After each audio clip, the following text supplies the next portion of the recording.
les trois dimensions de la prière et de la parole pratique. Les 3D de la prière et de la parole pratique. Les 3D de la prière et de la parole pratique. Alléluia. La prière et la parole sont deux choses, deux éléments clés de la vie de tout vrai disciple du Seigneur Jésus. Ce sont deux éléments clés de la vie de tout serviteur de Dieu. Si tu es enfant de Dieu, tu es chrétien, tu es disciple de Jésus, les deux choses qu'on appelle la prière et la parole sont des piliers de ta spiritualité. Et quand je parle de spiritualité, je parle de la vie spirituelle. La vie spirituelle du chrétien est fondée, basée, appuyée sur la parole de Dieu et la pratique de la prière. Sans ces deux piliers-là, ta vie n'aura pas de fondement, ta vie n'aura pas de solidité, ta vie n'aura pas d'enracinement. Un chrétien qui ne s'adonne pas à la prière et à la parole est un chrétien flottant et impotent, impuissant, je veux dire.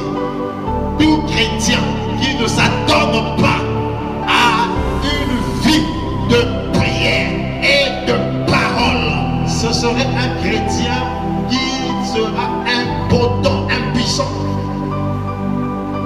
La puissance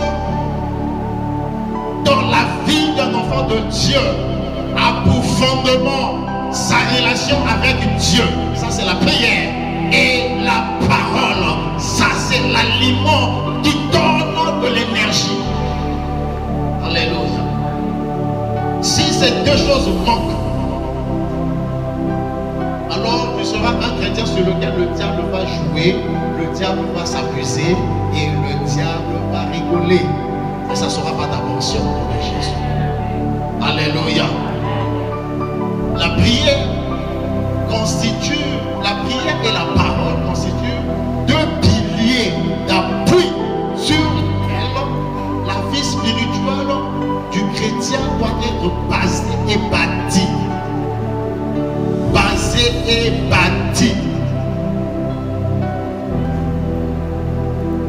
C'est comme ça que lorsque les apôtres, dans le livre des Actes des Apôtres, au chapitre 6, lorsque les apôtres avaient constaté que le peuple de Dieu commençait à créer des problèmes en matière de distribution des biens qu'il fallait faire aux pauvres, aux démunis, aux veuves et aux orphelins, les apôtres ont rassemblé tous les saints pour leur dire: écoutez, nous ne pouvons pas abandonner la parole de Dieu pour servir aux tables. Ce n'est pas notre mission fondamentale. Vous allez nous désigner des hommes qui vont s'occuper, qui vont se charger de ce travail-là. Nous allons nous retirer. Nous allons juste vous montrer des instructions sur comment les faire. Mais nous allons nous retirer afin que nous puissions nous adonner, nous appliquer à la prière et au ministère de la parole. Alléluia. Dans le verset 4 notamment, ils ont dit: et nous continuerons à nous appliquer à la prière et au ministère de la parole. Ils savaient que la prière et la parole constituent les bases de la vie d'un disciple de Jésus, d'un serviteur de Dieu. Tu veux servir Dieu, mais tu n'aimes pas prier. Tu es un aventurier. Tu veux servir Dieu, tu ne lis pas la parole. Tu ne t'adonnes pas à la parole. Tu es en train de blaguer. Parce que Dieu n'opère jamais en dehors de sa parole. Il opère selon sa parole. parole et avec sa parole. Si tu ne connais pas la parole de Dieu, tu n'es pas qualifié pour servir Dieu. C'est comme ça que vous trouvez certains serviteurs qui, lorsqu'ils se tiennent à la chambre, c'est des histoires qu'ils racontent, c'est des fables, c'est des figures de tous les jours, etc. Où est la parole? Il n'y en a pas. De l'aventure dans l'œuvre du Seigneur. Pierre et les autres apôtres ont dit, nous ne pouvons pas nous embarrasser de servir aux tables. Vous allez trouver des gens pour le faire. C'est très important. Ça, c'est le ministère qu'on appelle le diaconat. C'est très important pour la vie de l'église. L'organisation extérieure, administrative, financière de l'église. Ça, c'est le travail des diacres. Mais la prière et la parole sont des éléments clés de la vie des serviteurs établis pour l'église. Ils ne peuvent pas s'en passer. Ce sont des piliers, ce sont des colonnes, ce sont des bases. Alléluia. La prière, c'est la communication avec Dieu. Fondamentalement, quand on parle de prière, c'est la communication avec Dieu. C'est ce qui fonde la relation avec Dieu. Tu ne peux pas avoir une relation avec Dieu sans prière. Alléluia. Prier, c'est parler à Dieu. Comment veux-tu t'appeler fils d'un père avec qui tu n'as pas de relation? Comment un fils, comment une fille peut manquer de relation avec son père, avec son père? Comment ne pas parler à son père alors qu'il est présent? Et tu te dis, enfant de ce père-là, il y a quelque chose qui ne va pas. La communication entre père et fils est quelque chose de très très très important parce que le père a des choses à dire au fils. Et le fils, au retour, a également des choses à dire au père. Et cette relation s'intensifie au fur et à mesure que la prière, que le dialogue, que la communication est en place. Pourquoi souffrir inutilement alors que ton père est capable de te sortir de cette souffrance-là? Pourquoi continuer à souffrir de la sorte simplement parce que tu ne prends pas le temps de parler avec ton père? Et nous avons un Dieu qui ne fait rien par la force, il n'impose rien à l'homme. Il faut bien comprendre cela.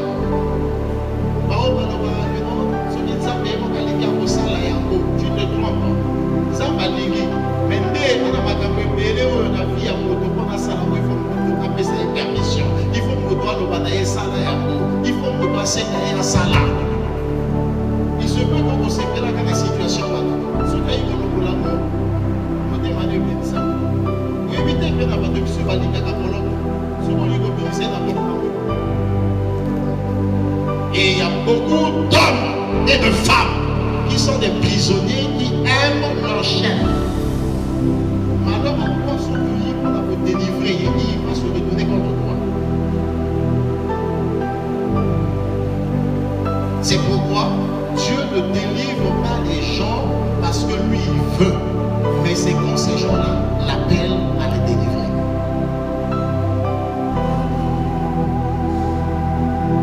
Si tu ne te tournes pas vers lui pour l'appeler au secours, il peut te regarder. Il peut te regarder sans rien faire. Dieu est comme ça. Il faut le savoir. Il est tout puissant, mais il ne fait jamais des choses par la force sur l'homme. Parce qu'il respecte le libre arbitre qu'il avait donné à l'homme. Le droit de l'homme à choisir de lui-même. Dieu respecte cela. Alléluia. Combien même il a dit à l'homme, ne mange pas le fruit, sinon tu mourras. Le jour où l'homme a envie de manger le fruit, Dieu était là en train de regarder. Il ne s'est pas précipité pour dire non, tu tu t'avais dit de ne pas manger ça, non? Pourquoi tu veux manger? Non, il a laissé. Il a laissé. Pourquoi? Parce que c'est le choix de l'homme. Lui, il a dit à l'homme ce qu'il faut faire. Et l'homme a choisi de ne pas faire ça. Et Dieu s'est abstenu. Il est en train de regarder l'homme faire. Les conséquences vont éduquer l'homme lui-même par la suite. Alléluia. Donc il est important de comprendre cela. La prière est une nécessité vitale pour l'homme. Parce que l'homme dépend de cette relation avec Dieu. Dieu ne peut pas vivre sans Dieu. Hors de Dieu, il n'y a pas de vie. Lorsqu'on est séparé de Dieu, on est mort. Lorsqu'on dit qu'Adam était mort suite à la transgression, suite au péché, ça ne veut pas dire que Adam était tombé puis il a commencé à pourrir. Non. Adam marchait, Adam parlait. Alléluia. Mais il était séparé de Dieu. Il était séparé de Dieu. Donc il était donc mort. Alors la relation avec Dieu à travers la prière est comme le souffle, comme l'oxygène avec lequel nous vivons. Alléluia. Lorsque cette relation est coupée, il n'y a plus d'oxygène. Et si l'oxygène est coupé, nous allons tous commencer à étouffer.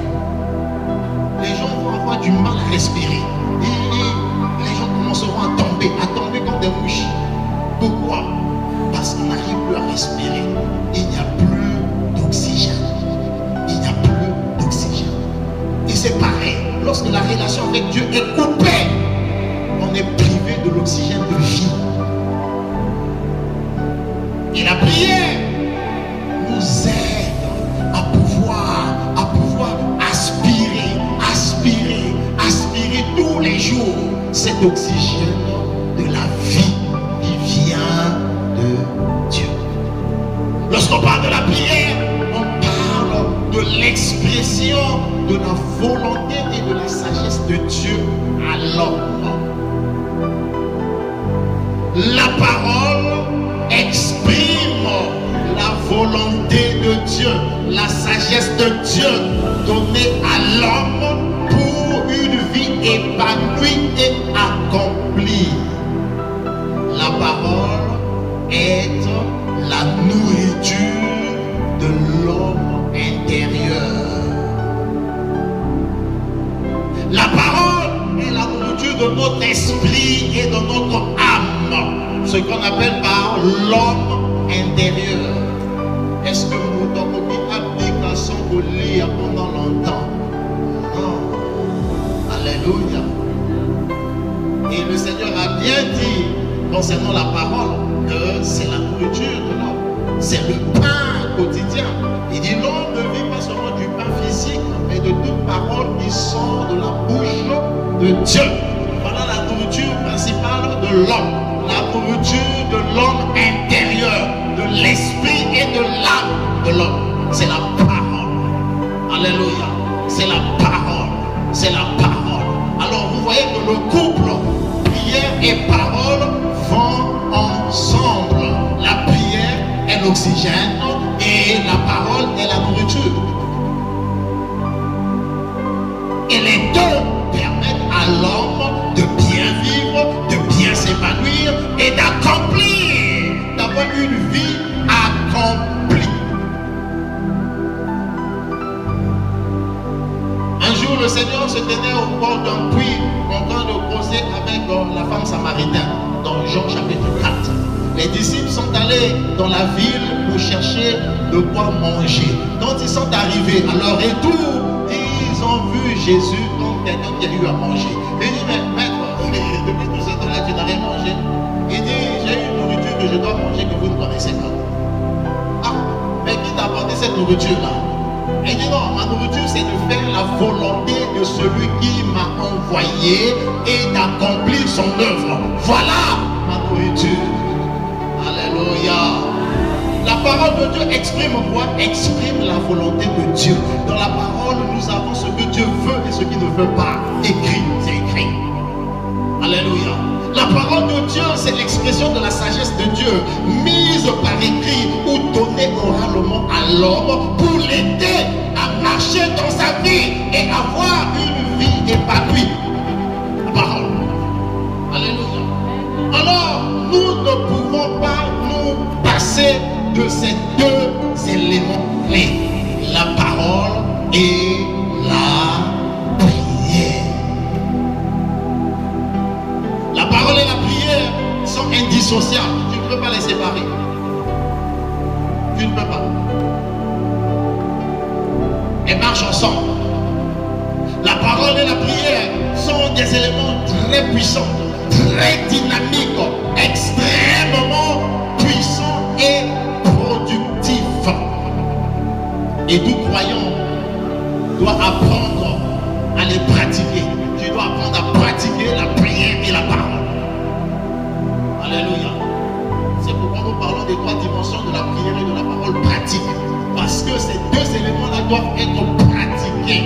Pratiqués par l'homme. Pratiqués dans leurs trois dimensions. Parce qu'elles ont trois dimensions. Elles ont trois dimensions. La prière et la parole ont trois dimensions. Et nous allons voir quelles sont ces dimensions-là. Interrogeons le Seigneur Jésus lui-même. Il dit, demandez et il vous sera donné. Cherchez et vous trouverez. Frappez et l'on vous ouvrira. Trois dimensions, trois choses. Trois choses que l'on fait avec la prière et avec la parole. Et je vais t'expliquer les trois dimensions en question. La première des dimensions de la parole, de la prière, ou de la prière et de la parole, c'est la dimension qui consiste à faire quoi? À demander. Demander.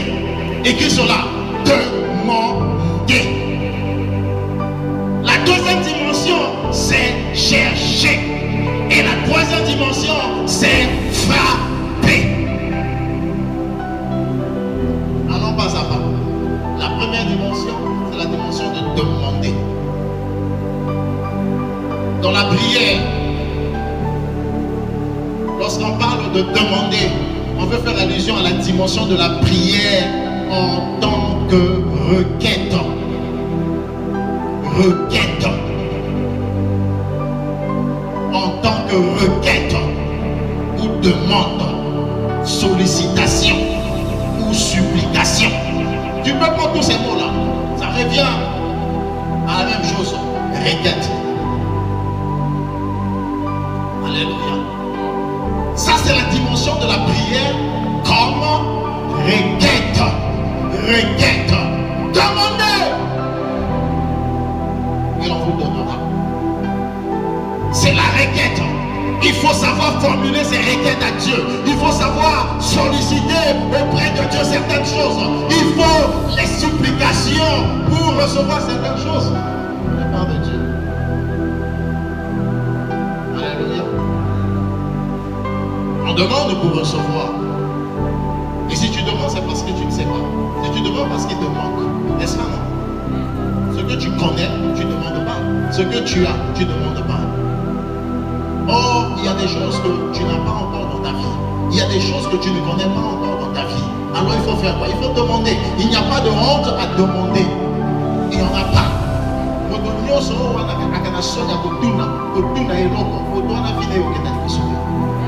Et c'est pas moi qui le dis, c'est le Seigneur. Alléluia.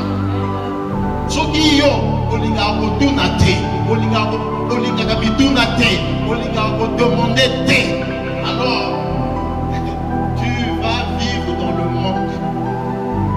Le manque d'informations, le manque de solutions, le manque de connaissances, etc. Mais si tu veux apprendre, tu dois demander. N'est-ce pas non? Si tu veux apprendre, tu vas demander. Même à l'école, les enseignants prennent le temps de dire aux élèves de donner leurs questions.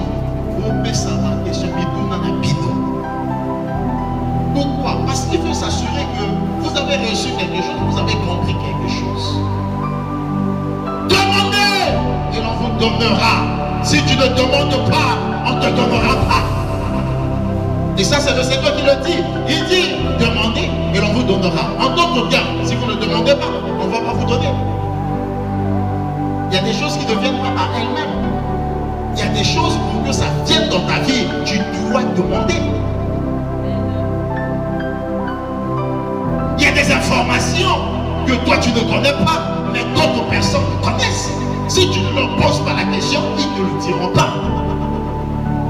Demandez, demandez, et l'on vous donnera. Mais il faut savoir comment demander. Alléluia. On ne demande pas par la force. Moto, aïe, moto, azana et et tu viens demander par la force. Ça marche pas comme ça. Il faut savoir comment demander. C'est pourquoi on a parlé de requête, on a parlé de sollicitation, on a parlé de supplication. La prière, c'est aussi cela. Formuler sa requête. La prière, c'est faire des supplications. N'est-ce pas ce qui est écrit dans le livre d'Éphésiens 6, au verset 16, au verset 18 plutôt. Alléluia.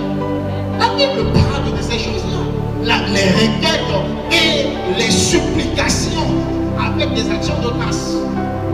La Bible parle de ces choses. Tu dois savoir comment demander. Et à qui dois-tu demander? Premièrement, c'est à Dieu. C'est à Dieu qu'il faut d'abord demander. Et ensuite, tu pourras demander à l'homme. Pourquoi faut-il commencer par Dieu? Parce que Dieu est la première source vers laquelle les requêtes doivent être dirigées. Et Dieu, il a toutes les réponses. Et ses réponses à lui sont satisfaisantes. Voilà pourquoi il faut commencer par lui. Surtout au parti dans moto.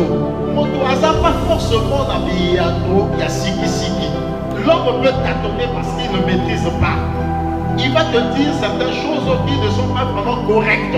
Mais si Dieu te répond, c'est vrai. Si Dieu te répond, c'est juste. Si Dieu te répond, c'est correct. Parce qu'il est une source infaillible, il est la source la plus parfaite.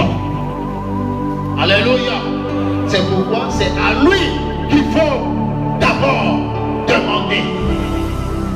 Demander. Demander. Alléluia. Les réponses de Dieu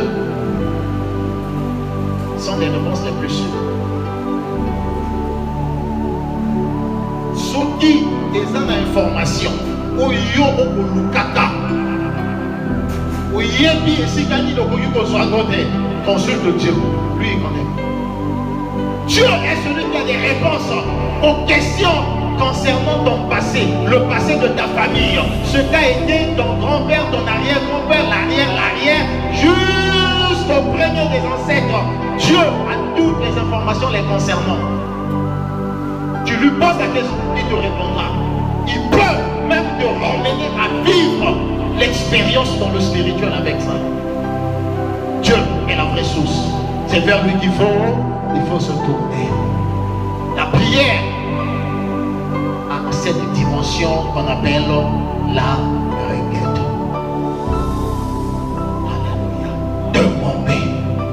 Au sujet de la parole, lorsqu'on parle de demander, ça fait allusion à la dimension de quoi? À la dimension du questionnement. La dimension du questionnement. Avec la parole, c'est le questionnement et l'interrogation. Tu dois apprendre à questionner, donc à consulter d'abord et à questionner les livres. Il faut apprendre à consulter et questionner les livres, virgule, les anciens, virgule, le Saint-Esprit. Trois sources. En matière de parole, la parole de Dieu. Tu veux saisir sa portée, tu veux comprendre ses profondeurs. Questionne les livres. Ce que tu appelles Bible, là, c'est une compilation de plusieurs livres. Question les livres. Luca. Tuna. Tu veux comprendre la parole de Dieu dans ses profondeurs. Demande aux anciens qui ont une certaine expérience avec Dieu, qui ont fait déjà plusieurs kilomètres avec Dieu. Ils te diront ce que toi tu ne connais pas. Questionne-les. Ils vont te dire certaines choses. Ils vont t'apprendre certaines choses. Ils se trouvent pourtant dans la Bible, mais que toi tu lis sans comprendre. Et si tu veux être sûr des révélations les plus efficientes, les révélations les plus fracassantes, eh bien, c'est le Saint-Esprit qu'il faut consulter. Et lui, il est l'esprit de révélation. C'est lui l'esprit de sagesse, c'est lui l'esprit de connaissance. Consulte-le et il te donnera les réponses les plus sûres. Alléluia. Ça, c'est la première dimension de la prière et de la parole. La deuxième dimension de la prière et de la parole, le Seigneur a dit, cherchez et vous trouverez. Donc la deuxième chose à faire, la deuxième dimension est celle de la quête. Quête, enquête, recherche, investigation.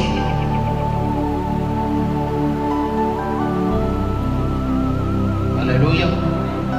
La deuxième dimension de la prière et de la parole, c'est la dimension de la quête, de l'enquête, de la recherche, de l'investigation.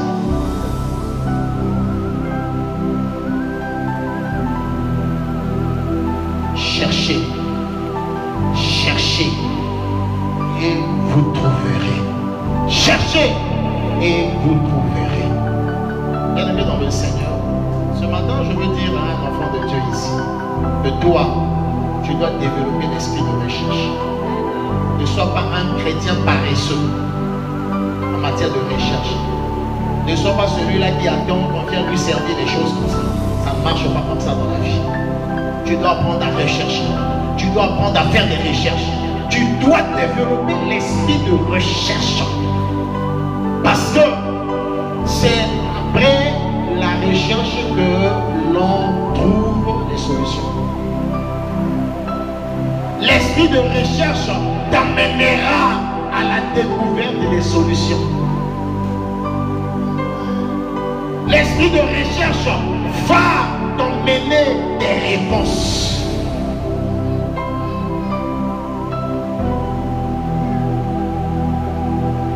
Il est curieux de constater que de nos jours et dans notre monde, les seuls qui s'adonnent véritablement à la recherche, ce sont les scientifiques.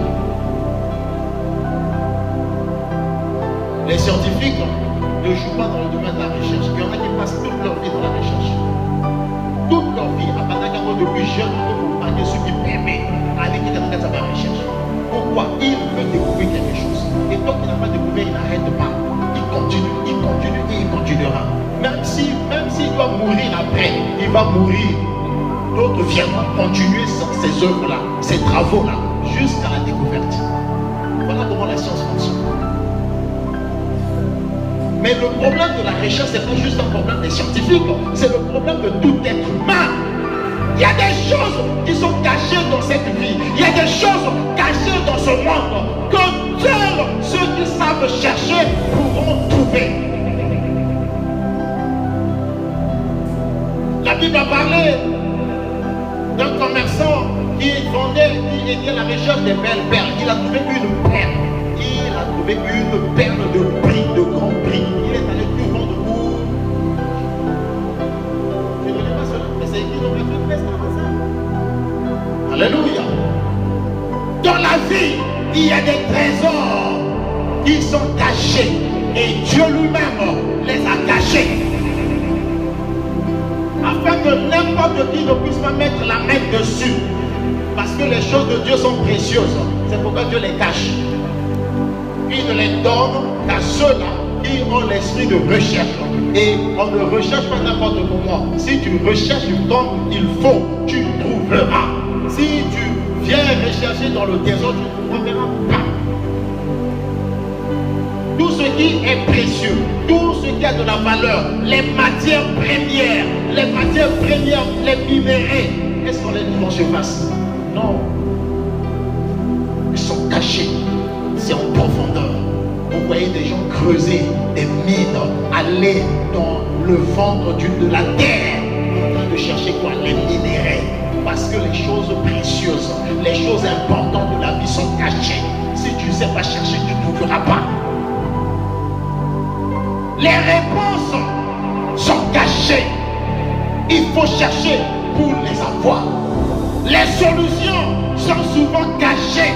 Il faut chercher pour les découvrir. Parce que pour tout problème, il y a une solution quelque part. Je le répète encore. Pour tout problème, il y a une solution. Aucun problème n'est insolvable. Aucun problème n'est sans solution. Ça n'existe pas.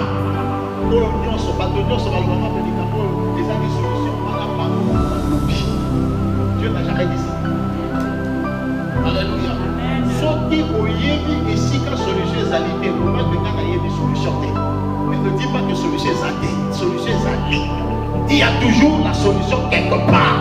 Mais pour la trouver, il faut faire quoi? Chercher.